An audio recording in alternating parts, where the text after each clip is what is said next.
दूसरी बात, जैसा कि हमने कहा है और उसमें हम आप सबों को आमंत्रित करते हैं, और मदन मोहन जी के ध्यानाकर्षण के मूल उत्तर में ही मैंने इसीलिए कहा था कि हम सदन के सारे माननीय सदस्यों से अनुरोध करते हैं कि जो जांच की प्रक्रिया है उसको कैसे आप शीघ्र पूरा कराने के संबंध में नियमित तरीके से, जिसमें जो सरकार की मंशा है या जो नियम है जो जांच कराने के, वो कैसे हम पूरा कर सकते हैं।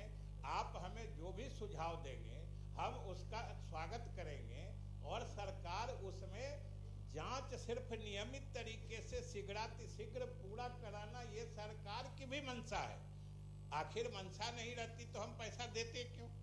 और पैसा हमने उपलब्ध कराया है तो शिक्षकों और कर्मचारियों के लिए भी, इसलिए इस जांच में भी आप सहयोग करिए। और हम आप सबों से आग्रह करते हैं कि जांच की प्रक्रिया कैसे कम से कम दिनों में पूरी हो सकती है, या इसको कैसे आप भी समझते हैं जो हमने कहा कि शिक्षकों की पात्रता के साथ अनुदान की भी पात्रता कितनी की बनेगी, इसको भी तो सरकार सुनिश्चित करेगी अगर रिजल्ट आधारित। महोदय एक आदमी नहीं महोदय एक आदमी नहीं महोदय, जब टीआर इनके यहाँ उपलब्ध है, बच्चों के रिजल्ट की जांच क्या होगी? आप रिजल्ट देते हैं, आपके यहाँ टीआर उपलब्ध है, आप टीआर को देखिए, इसमें जांच क्या होना है? एक गलतफहमी है और गलतफहमी है, एक गलतफहमी है, पात्रता जांच नहीं होनी है। महोदय, संस्था की जांच के बारे में हमने कहा था मंत्री महोदय, ये संस्था को अनुदान दिया जाता है उसकी अनमान्यता की जांच,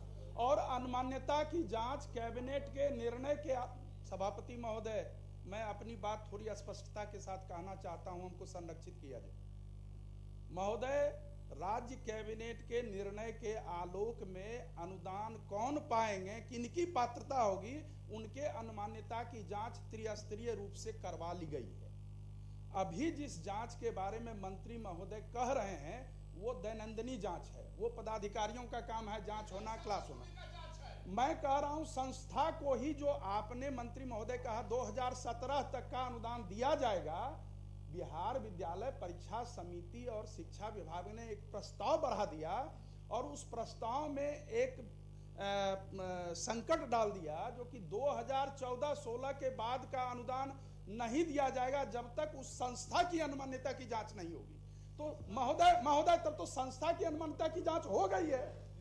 1644 संकल्प संख्या है और 2013 में उसकी जांच हो गई है, और जांच के बाद सदन में ही कहा गया था माननीय मंत्री महोदय के द्वारा, जो कि जो इस अनमान्यता में खरे उतरेंगे उनको अनुदान, वेतन अनुदान की राशि दी जाएगी। महोदय, हम सदन को आश्वस्त करना चाहते हैं कि जो जांच एक बार हो चुकी हो और सरकार के द्वारा जांच करके जिसका रिपोर्ट मंगा लिया गया होगा, और जो भी संस्थान उस जांच में सही पाए गए होंगे, उनके यहाँ भुगतान में किसी प्रकार की दिक्कत नहीं। ठीक है, हो गया, चलिए ले लिया गया, चलिए अब आगे बढ़िए। उसी को बहाना सभा, चलिए माननीय सभापति महोदय, एक मिनट,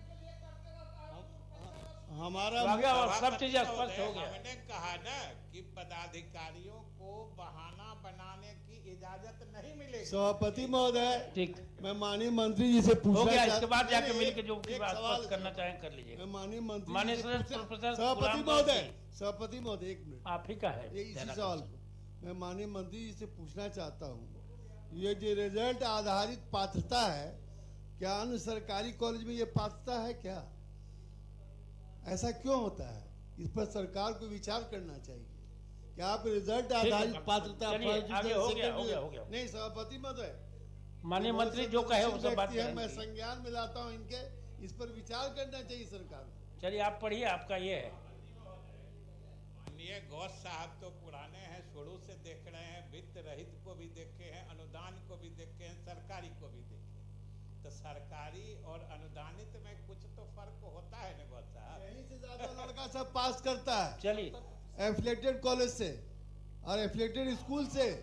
आप पढ़िए, अपना पढ़िए।